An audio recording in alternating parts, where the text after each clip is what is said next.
We on a sister ship. Come with us, we on a sister ship. Yeah, we on a sister ship. Hey, my computer did something crazy. Sister ship, we got it now. Come on, let's talk about it. Let's talk about sister ship, we got it now. Come on, let's talk about it. Let's talk about sister ship, we got it now. Come on, let's talk about it. Let's talk about sister ship, we got it now. Come on, let's talk about it. We're my sisters, we got this sisters. You roll with me and I'll roll with you. We're my sisters, we got this sisters. You roll with me and I'll roll with you. Substance, sis, you know we on a mission, no games. Help each other get over some things. Real strength, bring change. Cause we've been through the rain. Now it's time to shine like flame. Let's talk about life skills. We building up our courage. Wheels, we rolling out of poverty, love, hills. So we become the prodigy of how a sistership could be a really hot commodity. Stand together, we united, hold hands, support each other's dreams and our plans, doing everything we can. Just to show we understand the power of a friendship, fam. Live life on purpose. Together we learn it. Yeah, let's talk. We don't want to see you hurt. Hey, drink water. No matter the color, networking. That's for sure and for certain. Yeah, we on a sister ship. Come with us, we on a sister ship. Yeah, we on a sister ship. Come with us, we on a sister ship. We're my sisters, we got this sisters. You roll with me and I roll with you. We're my sisters, we got this sisters. You roll with me and I roll with you. Sister ship, we got it now. Come on, let's talk about it. Let's talk about it. Sister ship, we got it now. Come on, let's talk about it. Let's talk about this. Talk about it. Talk about it. Let's talk about it. Let's talk about it. Let's talk about it. Let's talk about it. Let's talk about it. On a sister ship. Hello, hello, Mama C, Tiff, Rose, Sherry, Lima, it's all yours. We are on a sister ship. Oh my goodness. And I am on a real sister ship because I'm out here in these mountains selling these homes. All right, and I'm girl. so blessed. Yes, yes, yes. And I'm so thankful that even in the midst of, I got my fingers, so y'all got me on the phone today. But in the midst of the crazy, I said, I put up there, if you're in this midst and you're still able to make an income, you are blessed. There's so many people right now that are not getting, you know, their job situation is crazy and all these things is happening. So I'm really, really thankful to be here, to be part of this sunny day with these sunshine women. And we got a full house in the house tonight, even though we in different houses. Hello. Right. We got Mama C is in the house. Woo! Yeah, and we got Lady K is in the house. All right, Lady K. And we got Lady Wisdom. Sherry is all up in the house. Hello. Y'all know y'all got me messing around over here with my thoughts. Oh God. Hello. Well, I gotta say, I'm so excited, and Mama C has, it brought us a topic today that is full. I don't know if I don't think an hour and a half is enough time for the fullness of this one, and I'm going to hand it over to the Mama herself to share with our listeners what us gonna be talking about today. Well, we're gonna be talking about we're gonna be speaking real truth as we always do every Sunday, and we're gonna be talking about the realities of allowing your partner to go unchecked and unchallenged. Because the reality is, and it's very simple, you become a doormat.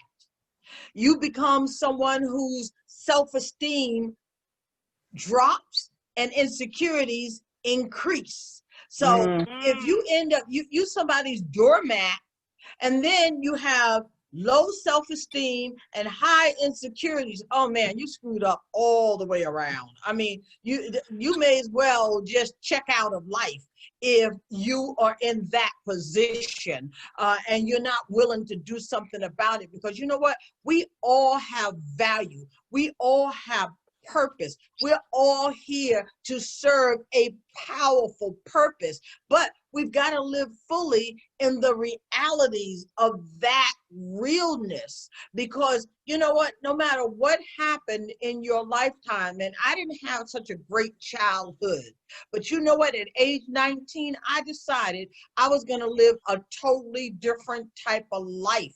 And I didn't know what that was, and I didn't know where it was, but you know what? I had to do a lot of exploring, experiencing, and expanding in order to become the woman I am today, you know? And so unless we are willing to do the spirit, the caliber of spiritual work that's essential to go into the garden of our souls, scratch the roots of all of the highs, lies, and alibis we've been clinging to all our lives and living by, we're only going to continue to get more of what we've already got. And if that's not something good, if it ain't good to you, then it ain't good for you.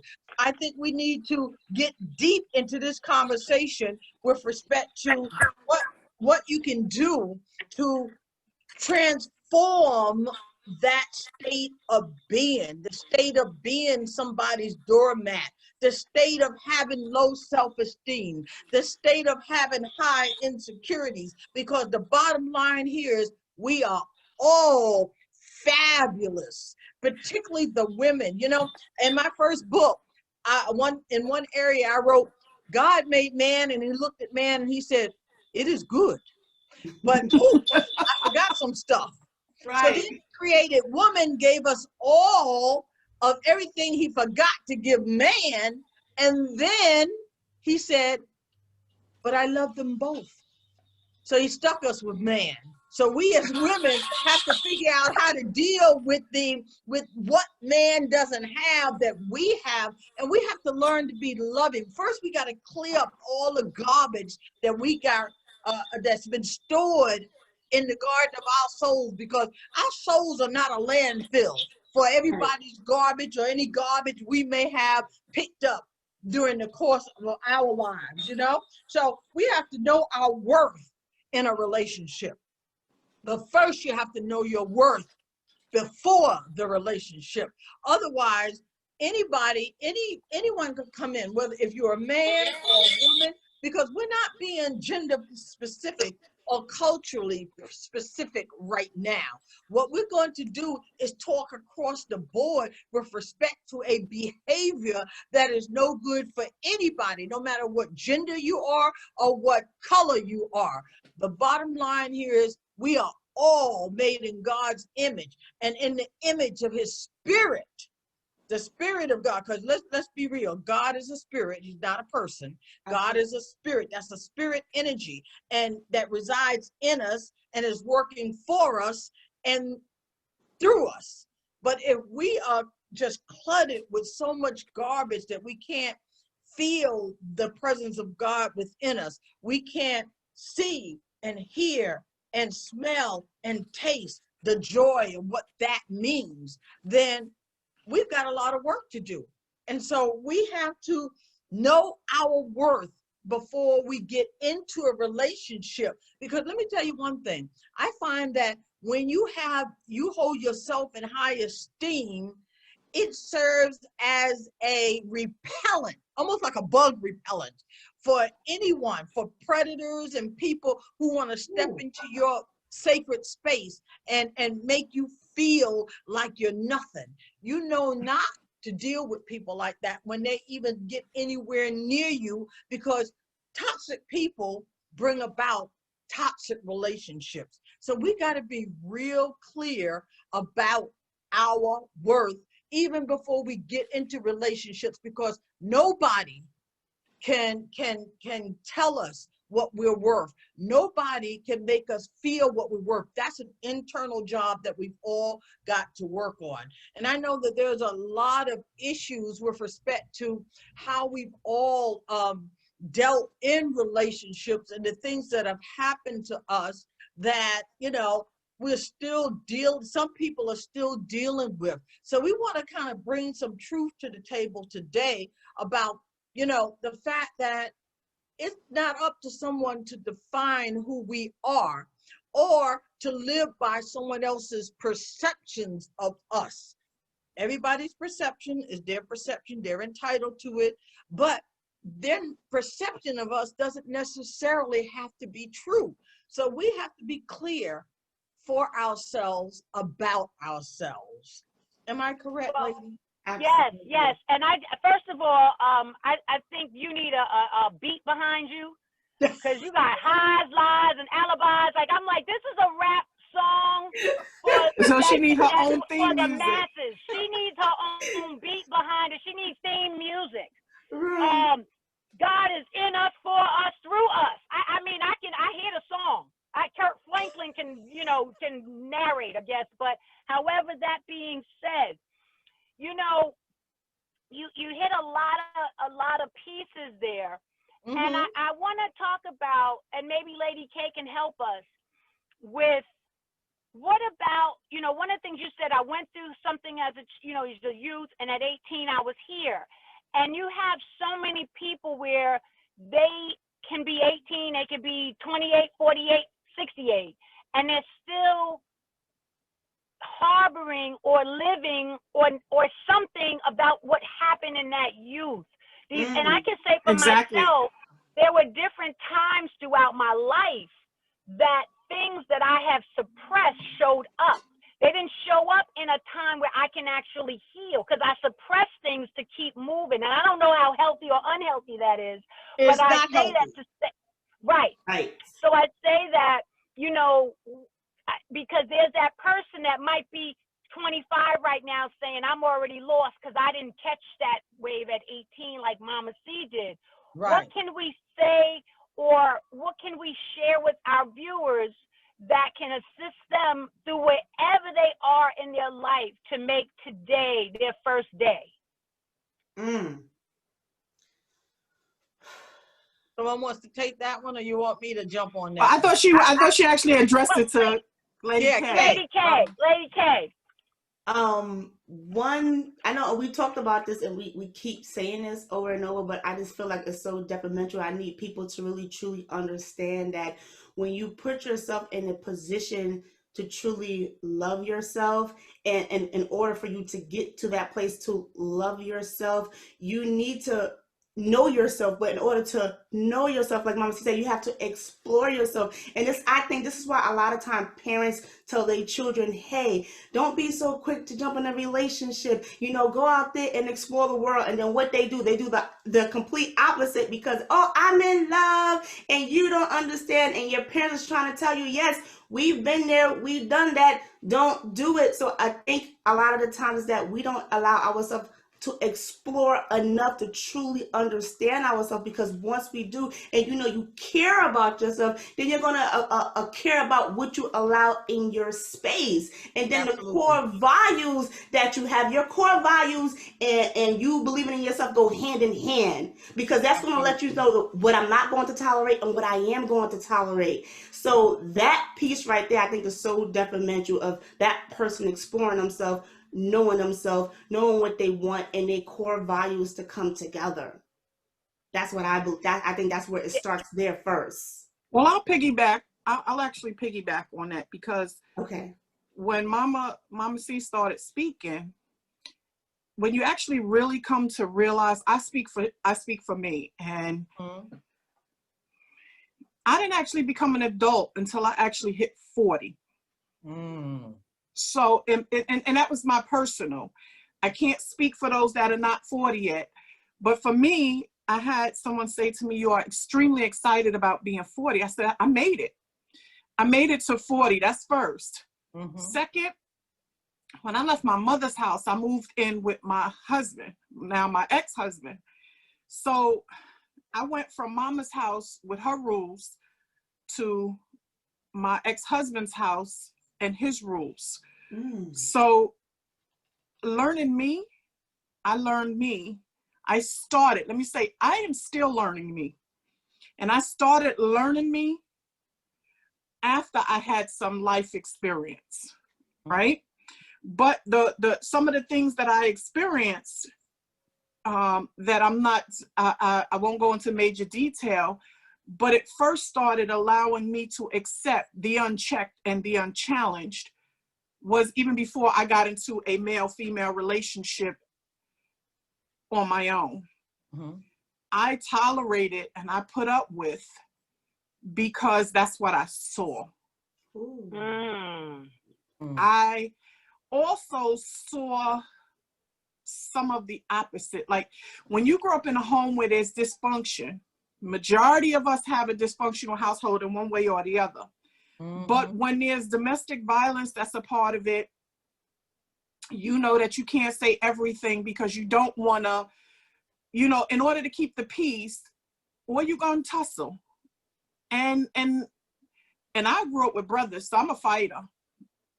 So a lot of times keeping the peace was not checking you at the door. When I didn't nip it in the beginning, it wasn't because I thought it was the cool thing. It was because I didn't know I was supposed to nip it in the beginning, right? So then I started thinking about it. So I have a son and I have 2 daughters. And I watch my son. I was having a conversation with my son the other day. And the one thing I thank God for is my experiences, because what it did was open up a door of communication with my children and I. And so they talk to me about a lot of stuff. They even send their friends to me, which is a blessing. You have no idea when your children are in their 20s and 30s come to you, or they have their kid, hey, can I talk to you for a minute? Oh, mom, so-and-so is can I give them your phone number? They want to get in touch with you. And because of something that I might have experienced or I had said to them. So I was having this conversation with my son, and I said to my son, I said, one of the things, I look at one of my daughters, and I said,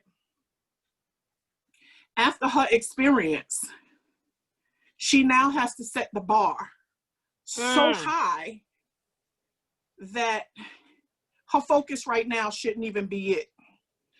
And right now it's not. My daughter's in school, she's a mom, and she's doing what she has to do. She's working, so she's doing what she has to do. But after experiencing a relationship with a narcissist, you end up learning so much in that, even in a small time frame. And then you actually have to figure out sometimes where these things stem.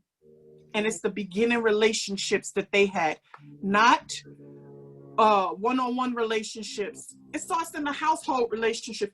A mother and son, or a mother and daughter, that's a relationship. Siblings is a relationship. Cousins is a relationship. Friends is a relationship.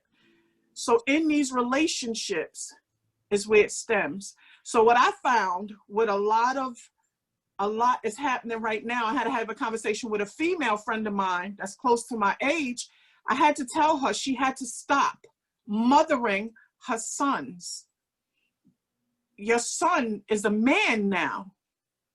So he's expecting this young woman that comes into his life to not only listen to him, but listen to you too. Because you haven't stopped mothering him. And whatever he said, my mother says this, or my mother said that, so we go with that. Let me call my mother and ask my mother, never realizing that the daughter has a mother too. But we shouldn't be in those parts, right? We shouldn't be in those relationships. It says a man will leave his mother and his father and cleave unto his wife, and they become one. There's nowhere written for those Christians that are scholars that know the word. There's nowhere it's written that says, and take on the opinions and ideals and relationship goals of the rest of the family. Absolutely. And none of them have the right to interfere. Amen. So when I saw this topic, I said, I probably need to be quiet because I got so much on this. It's like unbelievable. So I'm going to stop right here where my son. No, you don't. No, that was amazing. That was amazing. But also, too, the lack of relationships The lack of the person, rather, is a relationship. So the lack of a father being in the home A void. is actually a relationship in that child's mind. The lack of a mother or what have you The is lack also of a dad. a relationship. Right. And I saw something recently, and it said, you know, two sons grew up in a household watching their father beat their mother. And this is not about beating, male bashing, but I'm just talking. Right. And one son went on to never hit a woman. The other son went on to beat women. And when asked the question, why? They both had the same answer: because I watched my father do it. Wow. So it's the same answer for both scenarios. So we are such sponges. And it's like, you ever met a 5-year-old that lives in a household where they speak Spanish, English, and another language, and they learn all of them? You know, so it tells you when you are that young, what you think is not happening with how a child is absorbing, that's when they're grabbing the most. That's when they're grabbing. When people say, oh, I'm not going to take my kid to Disney World, they'll never remember. They're going to remember that energy. They're going to remember that excitement. They may not remember the mouse. But it's all of these things when they're younger and when I was younger. So you grow up and then you try to figure out how to check and checks and balances and relationships and things like that. And I remember hearing for years, you know, and if you're in a relationship, it's cash, grass, or ass. Nobody rides for free. Right. I remember that. Right. What kind of mind is that? So if I ain't getting cash or getting some ass or getting high, you know what I'm saying? No one rides for free. No, when you grow up in certain situations and no one says, if you don't have love, if you don't have spirituality, if you have somebody respect you, if you have this, or you have that, it's like how you grow. And so the piece that I would say to assist, because we all have a journey and we've all been through some stuff, and some of that stuff is the relationship that we need to have with ourselves in order to do the work we need to do now. Like I talked about, the reason I am so big on kids and Christmas gifts and these kids that don't have anything, because I was that kid. So I had to go through this negative situation to have the passion to assist in the world the way I can assist in the world today. My little portion. If I talk about people that have been domestic violence, I have experienced domestic violence. Why? Because I watched it. And then why do I not? Because I've experienced it and I don't like it. Right. So I had to go through so many different pieces to be able to either, hey, maybe if I didn't go through all of that, I couldn't be on a sister ship because I wouldn't have no story. I wouldn't have anything to bring. Or if I was harboring it all and keeping it all inside and living the pretty life, because I could put lipstick on, even though I need better lipstick today. But I could put lipstick on, I could put perfume on, I could put hair on, I could put a good push-up bra on and hide it from the world. But we go through so much. Right. And find something or somebody that you see that feels good. Meaning, if you're like me, I was a kid at 5 years old. I found these old people that went to the Pentecostal church. And I said, Mommy, I'm going to go to the Pentecostal church and with the people. And my mother was like, okay. That's what happens when I would say what happens when your mother, but in my case, that's what happens with my mother being 16, having me. I'll go with the strangers. It's okay. God is good. They weren't bad strangers. However. Well, thank God we was living at a different time, right? Right. Don't do it now. Ask somebody else too. But I went to the Pentecostal church and I learned certain things. You know, I started to like church again because when I went to the church that my mother went to, where my grandfather was the pastor, I heard them say, oh, she's a bastard. Her mother had her out of wedlock. You know, I'm a little kid and I heard that. Yeah. So I didn't really like church. I really didn't like church, but I loved church, but I didn't like church. You know, so you go through these things that start to become who you are. And then all of a sudden, you need to be a grown-up. You need to show up in the world because you got an age. This age happened. And Sherry said, I didn't become a grown-up till I was 40.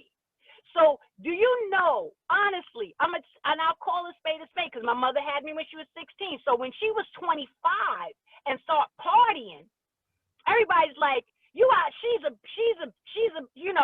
horrible mother. She partying out there. She's 25. She's supposed to be home with that baby. But when she was a baby, she didn't get the opportunity to party. Yeah. So so people probably was like saying, Sherry, what's wrong with her? She should be doing this. She should be doing that. Because we come to that crossroad. And I say with us as people, when you see somebody that needs to come to the crossroad and they might not be there when you think they should be there, be a little bit more kind. Absolutely. Absolutely. And let me just say that, one of the first things we have to do before we start checking and challenging someone else or everybody else, we need to put ourselves in check and challenge ourselves. And, when we do that, we are able to see ourselves in a much better position. But if you don't check yourself, when, I was saying, go check yourself before you wreck yourself. It's true. You got to check yourself, check, is this something I believe in? And at some point I had to go to that point where I said, is this true?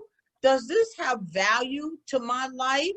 Is this an ideal that works for me or a philosophy that works for me? And I had to ask myself, you have to ask yourself a lot of personal and direct questions so that you can begin to get to the core of who you are. But if we take everything at face value and believe what everyone else says about us, then we end up growing up kind of caught in a web of everybody else's opinions and perceptions of us. We've got to get to the point where we believe in ourselves to the degree that other people's thoughts and comments and perceptions of us have no value to our lives, because we've already identified who we are and feel comfortable in that place and space. And when we feel comfortable in that place and space, it becomes easier to check and challenge other people. When you live by the applause, this is one of my mantras. When you live by the applause, you will die by the boos. And we are not here. I want to be available. So going into just again, I always talk about my week. Ups and downs again. However, a very challenging situation happened. A young man who I know, he's a real estate agent. He has taken classes with me. He was on his way to getting his broker's license.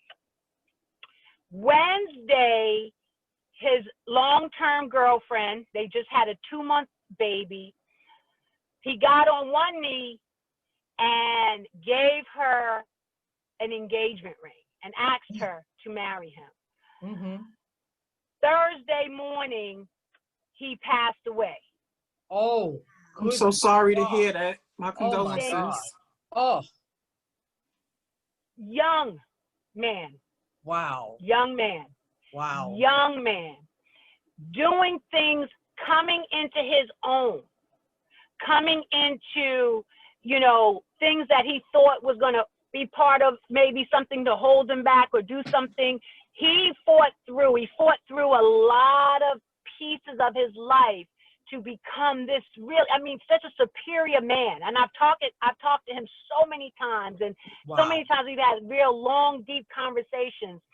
And I was just so proud of what I was seeing. And I told him, you're a star. He and he still is, because his energy is going to live on through everyone he's ever touched.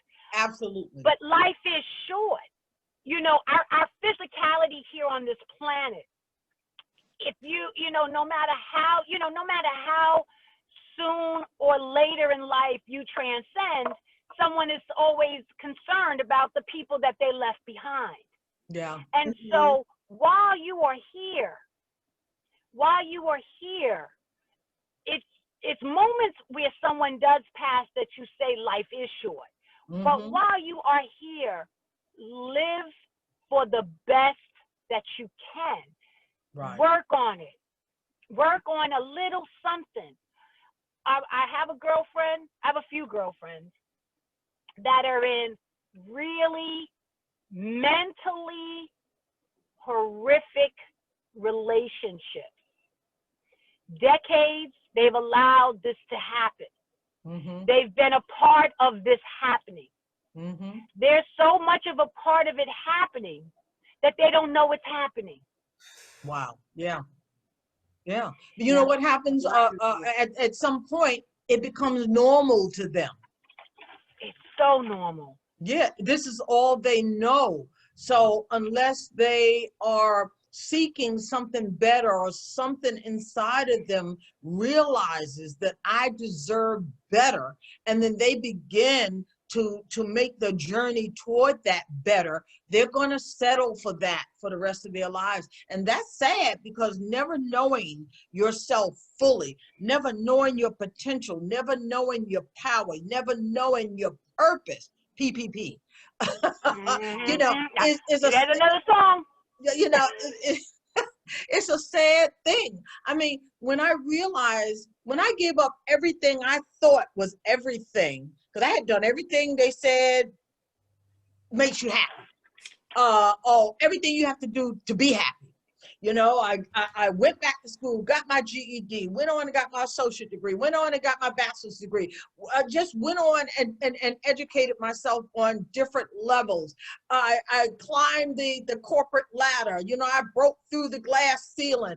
I had all the things that you hear is what you're supposed to have to be happy. Yet and still, I realized something was missing from my life. So when I had the opportunity to step out of that box and into the wide spaces around me, which was a scary thing. Let me tell you, a scary thing to give up everything, the income, the everything that you had accumulated. But the key for us all to understand, those are things. And those things don't define who we are, not even our achievements.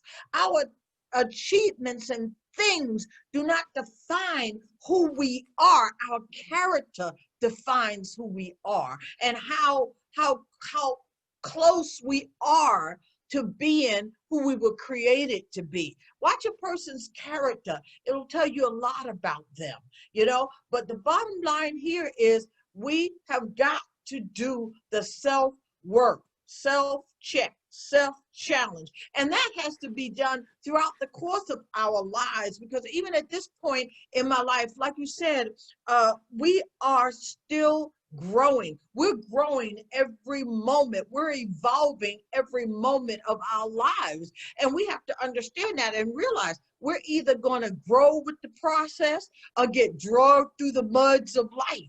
And getting drugged through the muds of life is no fun.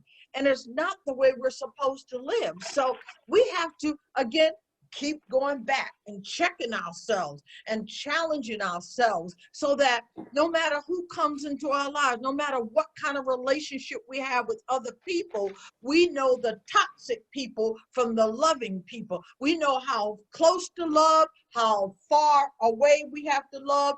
We have to make the choice to be the people we know we were created to be. But you don't know who you were created to be unless you check yourself, challenge yourself, and do the depth of the spiritual work that's required to get rid of all the garbage we're harboring inside of us. Well, you also have friendships. Can I say something, right? ladies? Yes. I just want to piggyback. I'm gonna let you speak, Sharon, but I just want to. No, go ahead. Talking honestly, all I heard is what a lot of us women go through. Like so many people, so many women out there, because they say, "Oh, I have this degree and I accomplished this." They Exactly. That makes them, but like you say, not looking at the underlining that they can be soaring in their careers, but every relationship they get into is like, And the reason why it's like that is because they're looking at the wrong things. Because like you said, it's your characteristic that defines you, but you have not really developed that character, or you're not even paying attention because you put emphasis on other areas, and you're lacking that, and you haven't gave it life. So it's the part where you actually take the time to give it life and say, you know what, let me cultivate that, because once I cultivate it, then I can step into the person, like you said, I'm designed to be. And I think that's what a lot of women miss sometimes. They miss that cue. But just like one of my favorite movies by Marlon is called Naked, and in that movie, like, the whole purpose of he was trying to get married, but he kept going back. And yeah, I saw that. Yes, and he couldn't understand, right, but because it gave Got a him movie to watch. it gave him a chance to get it right before he actually went to the altar. So that's what happened to us in life. We keep saying, why does the same thing keep happening? Why I keep attracting the same men? Because you didn't change it, but you have You didn't do the work. You have the opportunity, but you gotta take a look at yourself and, like you said, do that work. And you have to want to do the work. That's the key. Absolutely. But No matter how hard, no matter how hard that work is, we must do the work, and we must do it on a daily basis. And if you do it on a daily basis, you're able to chip away little by little at all the stuff that needs to be excommunicated from your life. Absolutely. I also, and I want to ask Sherry, but prior to getting to that point, we are women of a certain age, and I'm gonna say, for me, being a brown woman of a certain age, growing up in a brown family. Now, as women go, we have to do, because I have my I have Caucasian girlfriends too, and their families and their structures, where their grandmothers were stay-at-home mothers and the grandfather worked. Some of them, even their mother was stay-at-home mothers and their father worked. Now, we're coming into a scenario of, for us as brown women, I don't know any grandmothers who were stay-at-home mothers. I could go far as my great-great-grandmother took in laundry and also cleaned homes while her husband worked. So this being said, there's this piece that I want us to forgive ourselves with as women, that we have to be so phenomenal in every single aspect of it. So when you say someone is really strong at their business, but they're failing in relationships, it's hard. It's so hard to be, and you're still a woman in a world where this next year we will have the first female VP out of 46 times 4 years. Okay, it is hard to be that. It is hard to have a good relationship. You think about these women that are dated to very powerful men. How many of those men are faithful to their wives? There are some, but on a whole, it is. And those women like Aisha Curry, I swear to God, I'll kill him if he cheats on that girl, because this is the hope that we got. What is she, what is this about? When you think of Jackie Christie, who was married to Doug Christie, she was and I know her. She was in the locker rooms making sure the groupies weren't there. Like, the work to do all of these things, and on a whole, we have to work financially. We have to be maternal. Then if you're that one that actually has some kind of relationship, you're the female voice for every friend and every sister, aunt, cousin, or what have you. And then because it is so damn difficult, you give up something. And the one thing, and I want to take this back to Sherry, because I know coming up, and again, women of certain age, I don't know if the young people, it matters so much to have this Mrs. next to your name. But growing up, it's like, you better get yourself a man, you better have this or that. So when you make the decision to be in this committed relationship, and then decide this isn't working, that's checking yourself in a whole beautiful kind of way. But what happens for you to really put yourself first? And I asked Sherry that because, she shared with us, her ex. So what happened with yourself to say, the world gonna have to be mad at me for a minute, because I know the world is, because we're supposed to have this name next to us. What happened? How can a woman that's in something right now, or anybody in something right now, come to that point and know? I think one of the hard things is, you know, sometimes we always say we have to be honest with others. Hell, we got to be honest with ourselves first. Absolutely. Right. Okay. So did I know where I was mentally when my ex-husband decided that he wanted to do this with someone else? No. I had decided I was going back to school. I was going to do things a whole different way. So for me, I don't know if y'all heard me, but I've said on many occasions, I decided that I was going to break generational curses. And I was going to break cycles, and I was stopping it. Yes. And the one thing that I saw with my mom has some really great friends in her life. And when she got into the relationship with her husband, God rest their souls, it became about them. And so we as women, we do that. So I wash my clothes in Tide, and I love Downy, and I love the scent beads, and I don't care who I get into a relationship with, that's what I use. But in my younger self, I didn't have friends that said, well, here, let's do something different. I had friends that said, well, get that because it's cheaper. All right. Okay. So now I had to decide how I was going to do this. Let me tell you this. When my ex-husband decided he didn't want to do this and he walked away, I was devastated. I'm sure. Devastated. We had the 3 kids, 2 cars. We had the pet and the home and everything. And I had to figure out what I did. I went to therapy. I decided that I didn't have as many friends as I thought I had. I had people that knew he was out there and smiled in my face like everything was good. My friendships are important to me. I have this thing about my core group. Either they are going to check me or challenge me to check myself. I've had friends that said to me, girl, I be wanting to punch you in your mouth because I'm brutally honest. Right. I tell people, I go back and forth with the Bible because the word is a sword and it cuts, right? So they talk about the Titus 2 woman. We are the example. We have to be the example we want our young ladies to see. We have to show them that every experience, because I have a sister that says to me all the time, but I got to experience things on my own. And I have to always tell her, well, there's some experiences you just don't have to experience to know that it's going to be a poison to your soul. Right. So, you know, like I have decided that I was going to tell.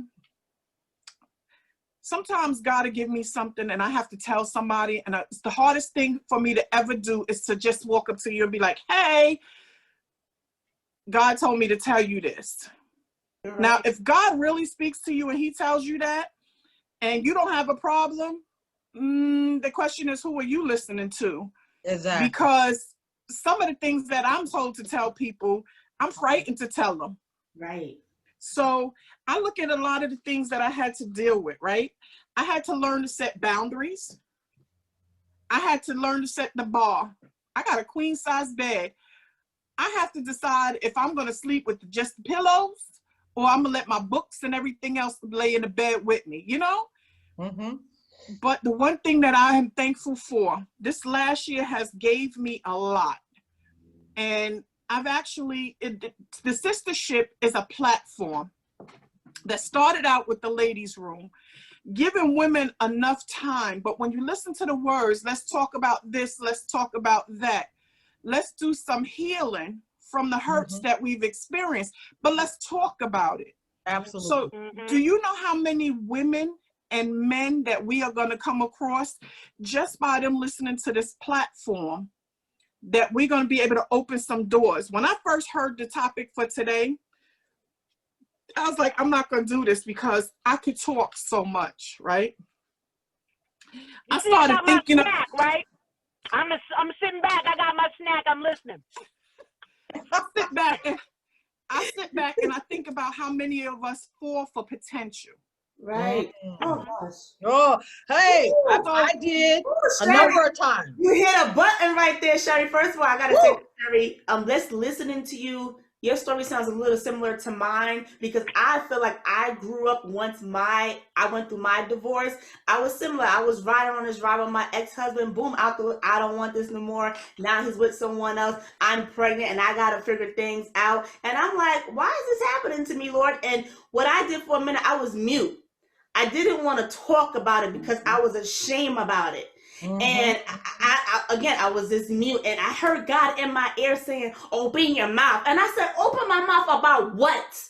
I was so angry. What am I going to talk about, God? But then as things went on, and the pain got a little bit easier, and I'm moving on with my life, and I decided to start my podcast, I understand why he said open your mouth. Like you said, Sherry, we're on this platform to talk about it, give other people some type of sense. Oh, they went through it. I can come out of it. And that's why I had to open my mouth. He used me as a vessel, and I'm happy I was obedient enough. And like you said, Sherry, sometimes he gives me stuff. I'm like, God, I don't want to say that. That might offend a person, but then I learned, and I truly had to learn this. It's all about your delivery, Kalima. It's all about the delivery, because sometimes I know I was a little bit too harsh. So he had to teach me how to speak to people. And once that happened, I was like, where does this come from? Right. And I wasn't even looking for that. I was just looking for the healing, but not realizing that I was helping other people. I was healing. That's your healing. Right here, what I do, this is therapeutic, not just for the word, but it's therapeutic for me, because I'm doing exactly what he told me to. I opened my mouth. And I was going to ask you, ladies, how would you share this, or how do you teach your daughters? But I'm listening to you, and I actually would say, like you said, learn yourself, but being true to yourself. And even if at one time you were speaking in a certain way to someone where they couldn't maybe receive it, you were able to learn through your journey how to get there. But there are times where you got to be in your spirit of saying, this is how I feel, and this is why I'm saying it this way. So when I was talking to the mother of the son who passed, and I said to her, number one, I'm getting some people together so we could put something together for the baby. A fund for the baby. Number two is I have some videos, because he was in my classes. He did the testimony. I'm going to give you as much information I have on him that's print or film that you could just put in the archives for later in life. But the other thing I said to her was, if any moment of your life, my name pops in you, any second, I don't care what time, I don't care. Don't let the next word come out of your mouth as though she's busy. Because a lot of people say they know I'm busy. I'm all over the place. I'm doing a lot. But I don't want that to be your reason for not making that call. Like Kalima said, and Sherry said, if God is talking to you, and we know Mama C's an empath, so her and God are just, it's a different kind of thing. But all the time, if the God within you, or your spirit, or the energy is telling you to reach out to me, do it. Don't hesitate.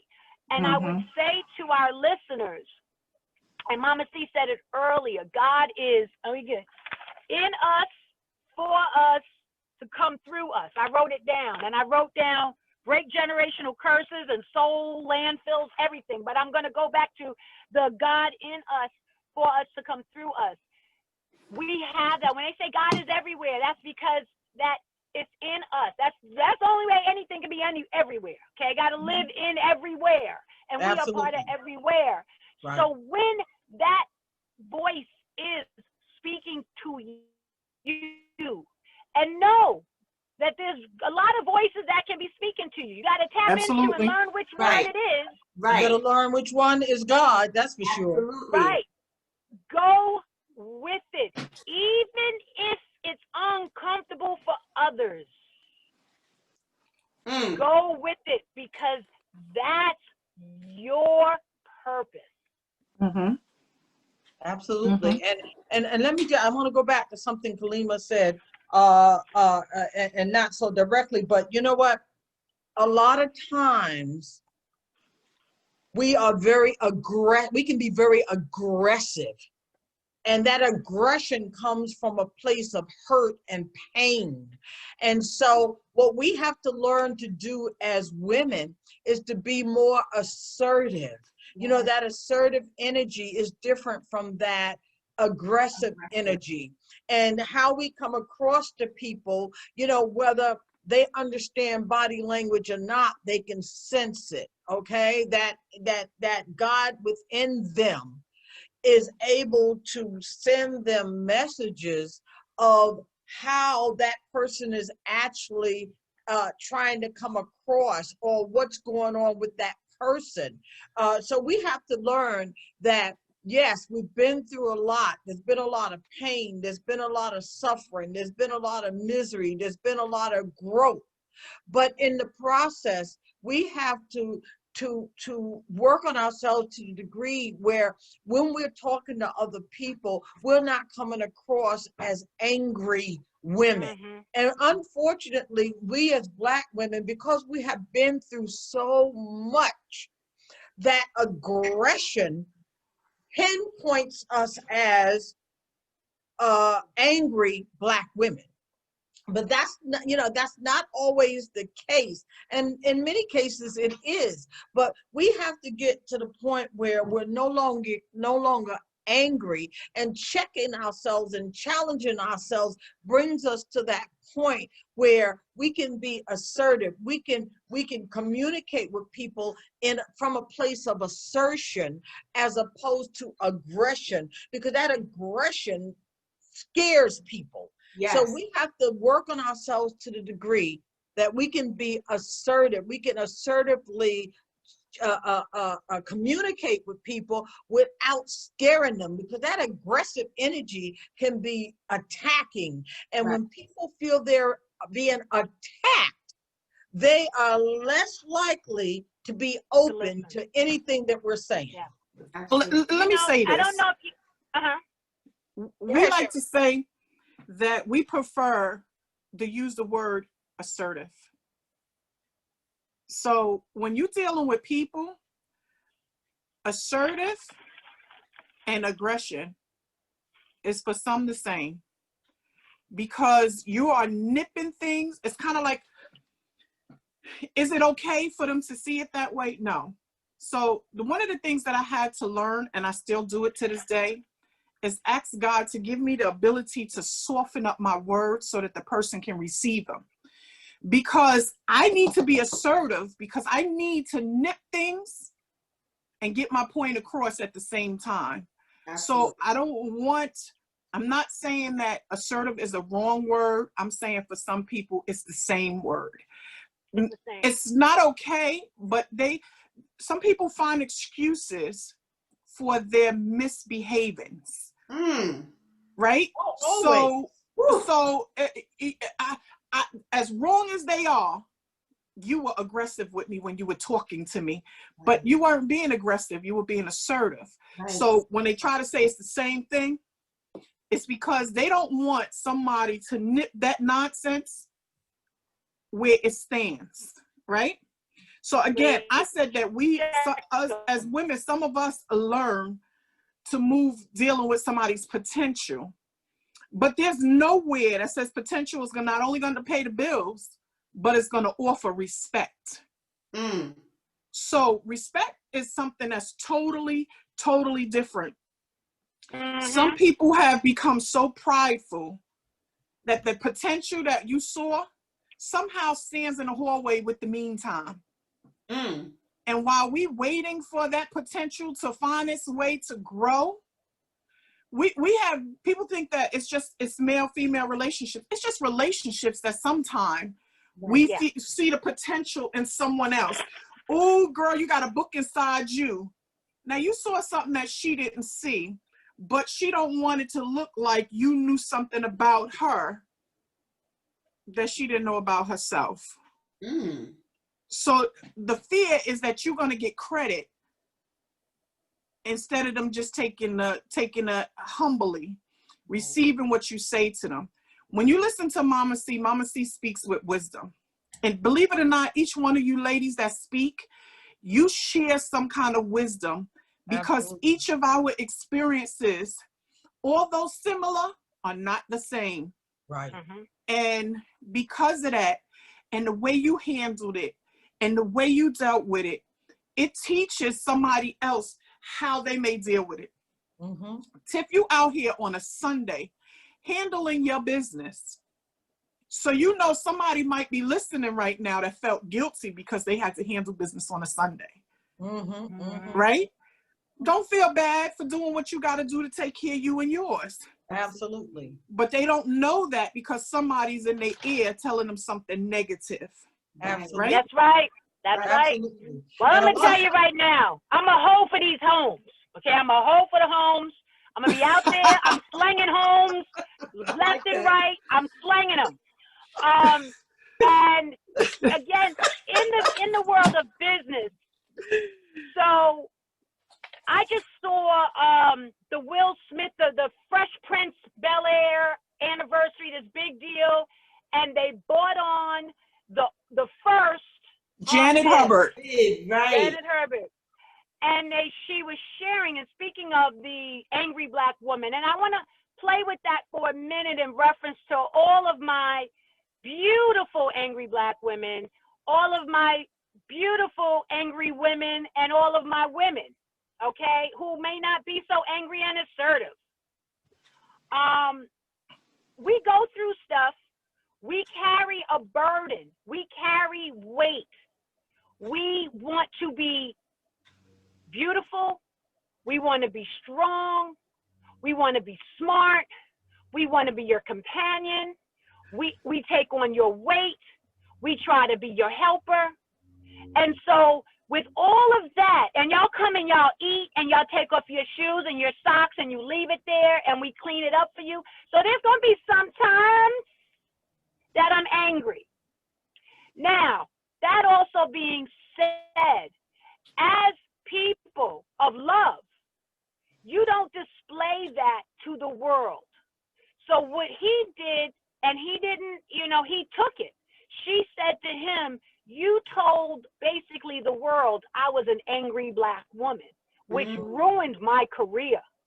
So when you say a brown woman is angry and you throw it out there, you take away that piece, that reason why people come to us. Nobody wants to be around somebody angry, but they know we're nurturing. They know we're hardworking. They know we will show up. They know we'll work late. We do all those things. But the one thing that was easy for you to throw out there in the world was I'm an angry Black woman because I just didn't agree with you on something. But you remember remember what he said. He said, I was a 21-year-old boy. Right. And I was afraid of everything. He had a lot of fears and insecurities that he explained. Now, she was in the process of divorce and a whole bunch of other stuff going on in her personal life. And everybody, let me be clear, every woman that is experiencing something may not know that they are throwing off a difficult vibe to work with. So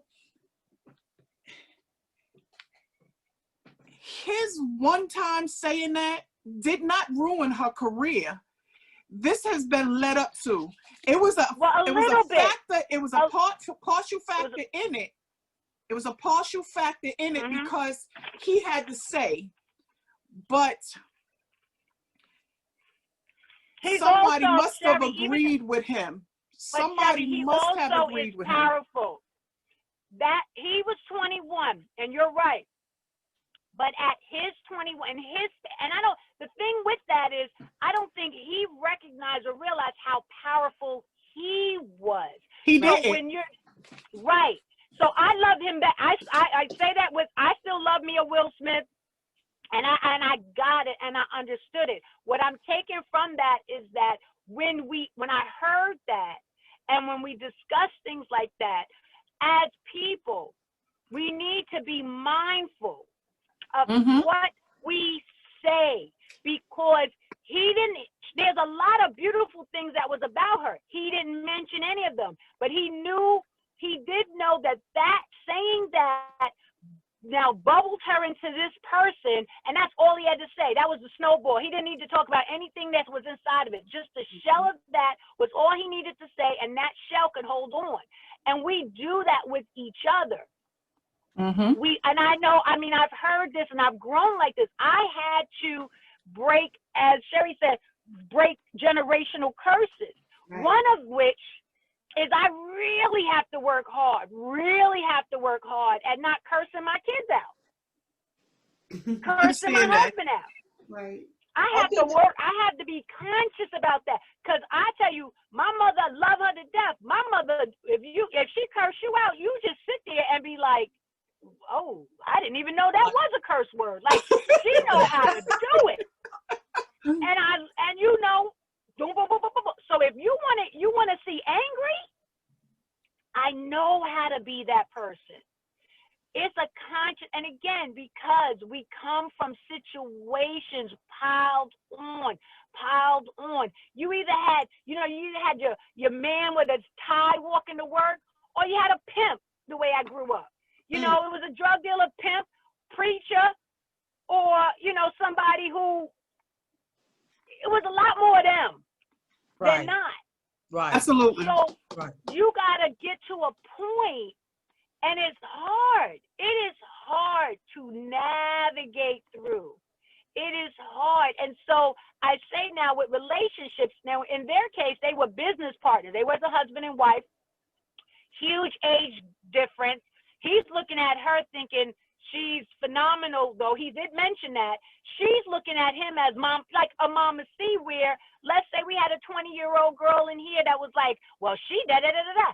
Mama C looking at her like, you're supposed to give me respect just because I've done this and I've been here. And she looking like, well, I'm the star. You know what I'm saying? So where is that piece with business? How do we take recognizing relationships, checking yourself, and checking relationships when it comes to female male, when it comes to business? Wow. I mean, you hit that first. That's difficult in itself. That's difficult in itself. And like you said, the age difference in the age. So the one thing that I believe that was learned for a lot of us, especially coming from where we started, right? So we started in a ladies' room, and now we're on a sistership. Right. But what we had to learn, we had to learn how to come out that room and have these conversations. But we learned some things about ourselves, right? We learned that Will is now 52. Will Smith is 52. And he didn't gain his infinite wisdom part until he was past 40 as well, right? So in the process of him learning, the same way we all are learning, it is not until we've had some life experience, again, that has taught us how to deal, right? So in the process of us learning how to deal, what we learned is we have to be careful of who we call friends and family, right? Who to do business with. Some of the biggest celebrities that we know that made millions of dollars, family has robbed them, business partners has robbed them, because your core can be a weapon or be tools. Depends on how you use them and how close you let it get to you. Or let them get to you. So when the difference is right now, We are women learning how to come into ourselves and to help others. So we know that we nurturers by nature, and that there's some things that I have to go to Mama C for because she can help me. But I know if I need to come to Tiffany Rowe for what she got to help me with, I have to go to Tiffany Rowe. I have to make sure that I go and I stay in my lane, and I help you stay in your lane. You know, we have to play our strengths, and that's where we keep faltering. We allow people in our lives that are unchecked and unchallenged. Absolutely. Because we never figure out their strength or weakness. And I say this, and I've said this on many occasions, we as women have to learn how to shut our mouths and listen. Well, a lot of times when we in it, we listening to respond versus listening to understand. They be telling so much out there, listening to respond versus listening to understand, right? Yes. So we done cut off somebody that was giving us something. I think that for me, one of my pet peeves is not you allowing me to, if I say to you, hey ladies, this is how I feel. You know what pisses me off more than anything? For you to say, you're too sensitive. That's really not how you feel. What did you just do? You invalidated my feelings. You decided what I was feeling and what I wasn't feeling. Right. And so even when we go back to how do we keep ourselves, the very beginning opener, Mama Steve said we have to learn how to check ourselves. But in order to check ourselves, we have to challenge ourselves. Right. And in challenging ourselves, I know for me right now, I'm in the process of making a grown-up place to live, right? And I have to remember what I like, because when I made a house, I made a home for my family, it was for my family. My young adults are on their own. I am a single woman. My ex-husband's on his own doing him. I had to learn my likes, my dislikes, right? I'm in the process of trying to get some things on the floor, but guess what I'm not going to do? I'm not going to do this. The only thing that I have that's mine, that's personally mine, that you and no one else could take away from me, is my thoughts. Every time we open our mouth, we give the enemy a chance to crumble us. They may not get it the way we got it. So if I'm telling you my plans, you know how many inventions have been taken, how many patents, and how many things just because I might not have knew the final piece that I needed to do to make it mine. But because I ran my mouth, somebody else got it and went off with it because they knew that last piece, and they took my ideal and made it theirs. We have to learn to shut our mouths, pay attention, listen to understand. We have to check ourselves and challenge ourselves. Potential is not going to give you respect. It's not going to pay your bills. We have to not chase. We always say, go after what you want. Well, if you're looking to be in a relationship with a male, the one thing a real man doesn't want, he don't want to be the cat.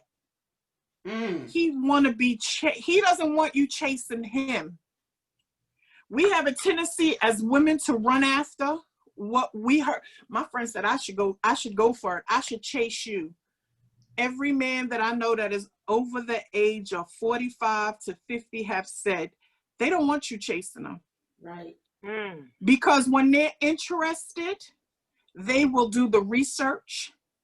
They will figure you out from the specs, from your inside out. If they want a cigar, a car, a motorcycle, if they want to watch a specific movie, they do their research. But when they're telling you, actions speak louder than words, am I right? Yeah, Because Absolutely. action speaks louder than words. There's a lot of times that these men are telling us ladies they are unavailable emotionally. Right. They are unavailable physically. They are unavailable mentally. But we letting that potential that we think we see rule. For some, they're desperate. Right. Desperation doesn't look good on anyone. Mm-hmm. Hello. Come on. So don't allow your desperation to deceive you into thinking that your does or your do's, everything that you're doing is going to make him change and want to be with you. Absolutely. Right? Absolutely.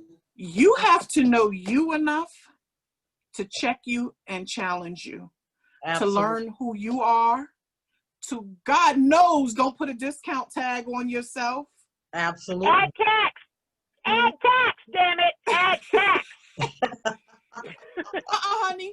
Listen, there's certain cars, there's certain purses. You go into a place, they don't have price tags on them. Why? Because they had you If you determined. can't afford it, They know the value of it. They know the Absolutely. value. And so what do you need if you to know gotta about ask, you? you can't That you're not afford even it. gonna give a Black Friday special. Right. You need to know your worth. Absolutely. You Absolutely. need to know your worth and your value. Absolutely. I say all that to say, check. Don't allow yourself to be around people that don't check you and don't challenge you. I need you to tell me that skirt is too short and my big butt don't need to be in it. I need you know to what? tell No, me. your butt need to be in it. Your butt need to be in it because mine is gonna be short too. So I think you got a good looking booty. I love it. I've seen it and I like it. You know, let me just say one thing about the angry Black woman. You know what? Angry Black woman. Ooh, We're she's not always angry. Sometimes we're tired. Right. There it And we is. come across as angry. When we're doing a Right. bazillion things, we're not always angry. Sometimes right. we're just damn tired. Most of the time, we're just tired Listen, and hungry. I can And co-sign hungry. that. and hungry. Hungry. And hungry. And a lot of times too, because we just have so much energy in us, we mean well, but like when somebody else hear it, they perceive it wrong. And it's like, that's you. You're perceiving it all wrong. Like you just said, Mama C, I'm tired. I just want someone to listen to me. Like Sherry said, don't listen to me to respond. Just listen to me so you can give me some type of compassion so you can understand where I'm coming from. And a lot of people don't. They don't understand us. So they put that label on us. And sometimes if it's not that we want you to listen to us, we want you to just leave us alone for a little while. Sometimes that too. You know, let us have some time. Let us get our thoughts together. Let us come down from our day or whatever, and relax and rejuvenate and be prepared to deal with you on the level that you need us to. And like I always tell people, don't call me after 6:00 p.m. with nothing heavy, because if you do, you might get cussed out. And that's the reality. I'm tired. That's you protecting your peace. That's right. And people get mad when they can't dump that garbage on you because you set boundaries. I'm being a trash receptacle. Mad at that. That's right. I'm not a trash receptacle, and I'm definitely not a landfill. So you got some garbage you want to dump, don't do it over here at any point. You know, we can talk about issues, but don't dump stuff on me and expect me to be the ultimate resolution for what you do with your garbage. That's something you've got to figure out. But that's a part of you nipping it in the bud in the beginning. Nip it in the bud and checking it and challenging. Well, I mean, you know, that's why we have, you know, I don't know about y'all, but the recycle bin is free, right? I got to pay the trash, the other garbage, but you can put all the plastics and stuff in the recycle. Sherry had mentioned something, and I don't want to kind of allow that to get skated. Men definitely, yes, they like to chase. However, people who want to be part of your world, they are going to like you enough, not just love, because sometimes we can get caught up in the love and with the butterflies and the feel good and right. The other day I was doing a show with Fly Ty Williams, who's an exec for Coach Hill Records, He's known my husband forever. He was actually his manager at one point when Sean was with TCF Crew. And he had mentioned to my sister-in-law, you know, I know they love each other, but they really like each other. Major difference. And I Major thought, you know, difference. Right. such a difference. But I'm going to tell you the truth is, God, when I tell people they really don't know or don't want to believe it, Sean did chase me for 2 years. He saw the different outfits. He saw how I like to dress. He saw the car. He even asked me, who's your self-service provider? Like, when I'm telling you, we became friends. Friends. And he learned That's me. right. He researched you, And Mama. He researched it. And then, you know, and I tell people this too, as I've dated very, very well, financially well-to-do. Maybe not well-to-do in the brain, but well-to-do financially. Financially. And I've eaten at some of the most amazing restaurants that New York City could ever have. Sean took me out one of our initial dates to City Island. And there's a difference with someone that's going to spend $400 for you to eat and they got $4 million versus somebody spending $125 for you to eat and they got 123. That man, when someone's willing to sacrifice Right. to see you smile, That part. that you gotta look at that right there. When I talk about Sean in my ring and him driving dollar van every night to save up because he was giving me all his paychecks so we could buy a house, but he wasn't gonna walk into the house without having a ring on my finger. And so without me knowing, he was driving dollar van every night until he saved up for a ring for me. Wow. That is my friend who just happens to be the sexiest friend I know. That's all right. That's all right. That's Hello. right. That's my friend who was wanting to make me smile, wanting to give me as much as he possibly can give to me. And that is why his growth and my growth, we grew together because we always trying to make the other one smile. Yeah. Right. Yeah. Because that was again, when a man wants something. See, we as women need to be needed. We need to be wanted. Let me clear that right. Women need to be wanted. Right. Men need to be needed. So sometimes we get frustrated with the man in our life when they try to come up with solutions, but that's what they do. So we have to learn to sometimes just say, all right, babe, listen, I love you. And I know you want to come up with a solution, but can you just listen to me tonight? I really don't want you to give me the solution. I just really want you to let me have this moment. Right? But the one thing we want them to do is want us enough to do just what you just described Sean as doing. Sean researched you. Right. He paid attention to you. He saw your clothes. He learned your taste. He figured you out from the inside out. And why? Because he really wanted you. Absolutely. You said he chased you for 2 years. There, and that is when we know that they are ready to put their emotions, their physical, their mental, all of that, their spiritual, all into you. That's when you know they're available. Right. When they're not doing those kind of things, the question is why? There's so many of us that leave men unchecked, unchallenged, and what we end up doing, we accept them, we start discounting our feelings, we start lowering the bar and our requirements, we set them aside and we compromise ourselves. And then we sit with our hands on our head and say, how the hell did I end up here? Because you ignored it. But one thing, can I say, Sherry, can I piggyback off of you with everything that you're saying? Because everything you're saying is correct. But one thing I want women to do is that sometimes, majority of the times, these men are telling you the straight truth to your face. Yes. And one thing that I noticed over the years, certain things that I would say that I would do, I heard guys say, oh, that's too much. Oh, that's too much. And I learned that's my key word. My boo right now that I'm with, and he chased me for 2 years too, Tiffany. He never once say to me, Kalima, too much. Because everything that I say, he take a mental note. And then later on, he would just go ahead and do it. And that's how I said, this is the difference now. I know how I dated before and how I'm dating now. I'm paying attention to you verbally, and I'm paying attention to your actions.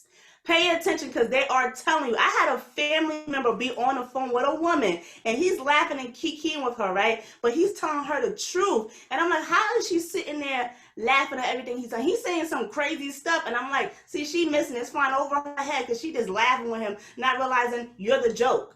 And that's the reason why he's dating you. Because I love him to death, that family member, but he just play. He's not serious. But she past that because she kiki on the phone with him. Stop saying, oh, that's not how he is. Yes, it is. That's exactly who he is. That's exactly who he is. And my mother always told me, Kalima, a snake is a snake, but a snake can shed their skin.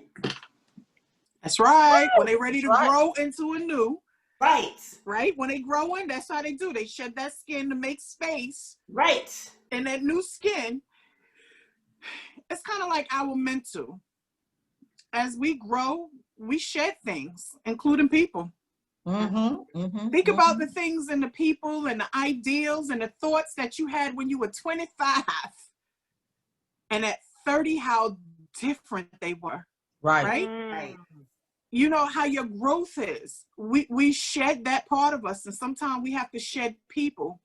The thing that's going to hold a lot of people from making it to where they're trying to go is their past, people, and possessions. We have to be kind and mindful. The 3 P's again. We have to be mindful. What was the second pass? Possessions. And people.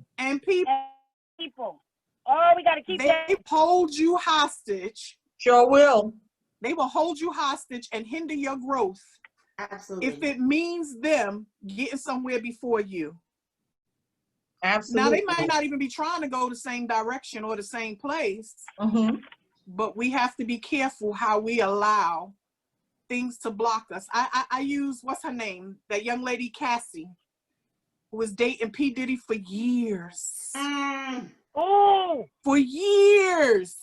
Within 6 months of them breaking up, she was married and pregnant with somebody that loved her.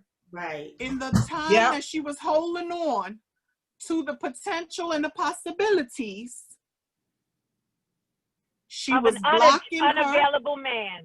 She was blocking her blessings. Blocking her blessings. Right. Exactly. The minute that she let that go, her blessings started flowing.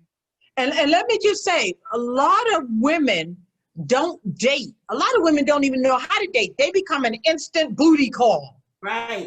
You know, oh, I'm feeling him. He feeling me. And then next thing you know, they in the bed with you.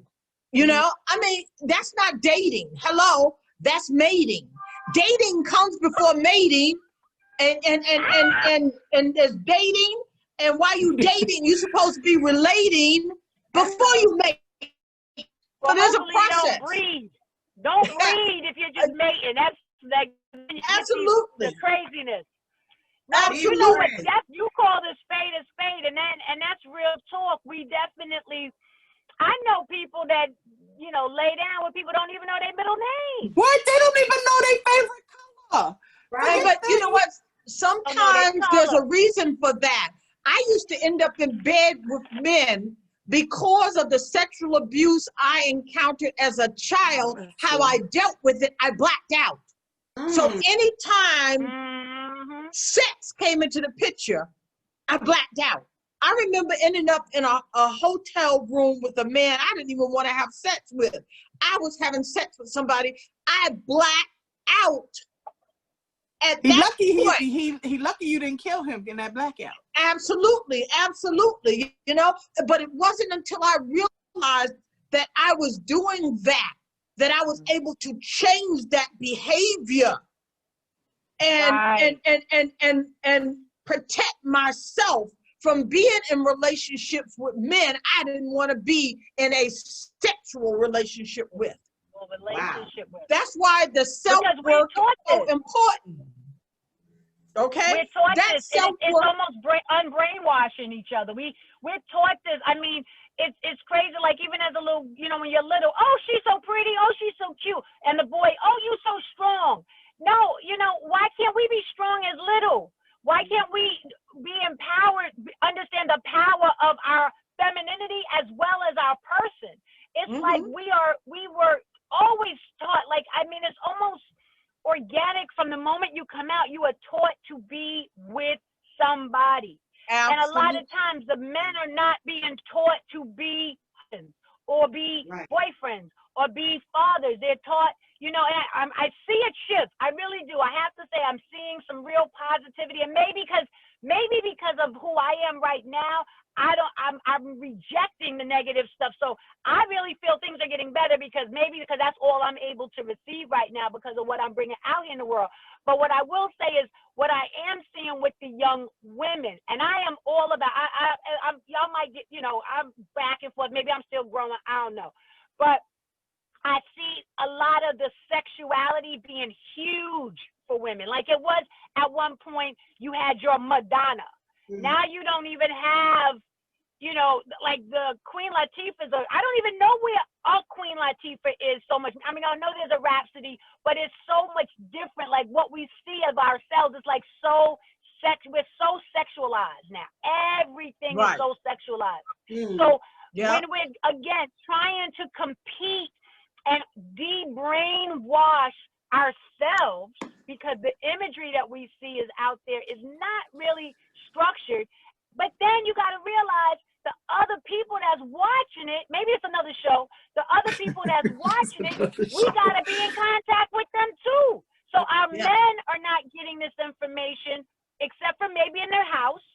I want to believe that. But the world is teaching us so many different ways. So again, how do we check our, and I'm still going to wear a short skirt. I'm telling y'all, I like it. And high boots. Okay? I like it. But I understand certain things too within. I want to say this to the women when you are trying to check yourself. And I know the type of attention I get in this outfit versus another. Don't get me wrong. They still, whatever outfit I look at, they look it. That's right. The women and all the curves, all of whatever, we are beautiful. Right. And somebody want it. More than somebody's want it. Hello, exactly. But we gotta you know, how do we check ourselves to understand the difference? To truly understand it. And I know we at the end. What time is it? You know, Tiffany done showed up. So that means Tiffany done showed up. That means we've come to the end. Just to the end. I got, you know, and I'm in my car. Let me just tell you again with me. I need Tiffany to jump in my car to change it back because I know it's daylight saving time. However, it's a whole hour difference in my car than in reality. I didn't change it yet. So I need Tiffany Cole because she sets me straight. She gets me right. We love you guys. What time is it? Is it? Yo, that was fast. You got wow. 5 minutes. That's because the topic was as the topic. It's not a topic that you could just. It's not enough time. You don't have. We said 90 minutes was enough. We need a part 2. So we need a part 2. Yes. A part 2 of a part 2. How about a part 3? Isn't it a part 2 of a part 2? This is a part 2. We got to do a part 3. So part 3, exactly. You know what? Well, we can change the topic and continue. Let's let the part 3 maybe be some men that we know share their life. Right. Share some light and some love and whatever. Like, you know, like they sitting in the barbershop. Just tell us about. Absolutely. The barbershop conversations is like sitting in the hair salon. Yes. Or having a sistership talk, right? Yes. I mean, that's right. Technically, that's what it we're is. going to say. Our 90 minutes on Sunday is like us going to the beauty salon when I used to have the sanctuary and we would sit and chat and talk and That's you know it. and God forbid my partner Sandella went upstairs and get some Frasier Nay champagne and bring it down. Then we got some little alcohol in us. It's a hot mess, but it's a beautiful mess. So I love my women. Where are my sisters? I love y'all. And we love you too. Before we close out, I just want to say we are having a Christmas event for the children. It is by invitation only. You have to send your letters into the station. The children are writing into Mrs. Claus, and the children are being selected. The deadline to get the letters in are by the 14th. The letters can be mailed to 383 East Brown Street, East Stroudsburg, PA. And we are doing this event with the ladies of EED. We got some special stuff coming up, so we hope to see everybody there. Again, this is due to COVID, we are social distancing, so it's one family at a time coming in to pick up the gift for their child, but it's going to be a nice event. So I just wanted to mention that before we get off. We on a sister We're ship. excited about that. That's right. We're excited about that, and the young people, and and the parents too. We are celebrating the parents as well. So Tiffany is like, Tifco is our philanthropic ambassador of the Pocono Mountains. She was feeding folks all during COVID, running all over the place, and now again bringing love and honor and respect with no judgment to families that That wasn't just me. That was the ladies' room. There was other people involved in that too. Nikki's not with us right now because Nikki moved, but that started with her. I know it started with who, but I'm talking about you. Can I do that? Is that okay? Exactly. That's my child. What can I tell you? I know. And Lady Wisdom, oh my gosh, Sherry, I put it all the time. Like you say, gives me life. I got me some Sherry-isms today. Lady K, she always just brings it, she has, I know I yell, so y'all just deal with it. But Lady K just got that soft, and it's just so beautiful. And she makes me just smile. Like, you see my little dimples? She makes me smile. But you have to meet her mother though. Total opposite. Love her. Total opposite. Oh God. And of course, the Oracle herself. The Oracle. The mother of Tiffany Co. The vessel of Tiffany Co. Mama C. That's right. We love you guys. Please donate for the children, for Mrs. Claus. Help us out to give as much love as possible. Again, talking about Tiffany Co., it started out with a couple of kids, and then she found out those kids had brothers and sisters. And so now it's more and more and more and more, because you can't have a little kid come in and get something and the sister or brother that didn't write a letter just looking up. We know how that is. So any donations, please inbox Tiffany Co. It is all 100% going to just love up on some children and love up on some families. That's right. And every Sunday right here, even on a holiday weekend, we here giving you love, giving you the positive tea. I'm your girl, Tiffany Rowe, and this is the Sister Ship. And you have Wednesday the midday tea with Sharia Moore. So Wednesday will be our next show. Bye-bye. All right. Okay. All right. Peace out. Bye, everyone. Bye-bye. We on a sister ship. Go with us. Oh, what else? We on a sister ship.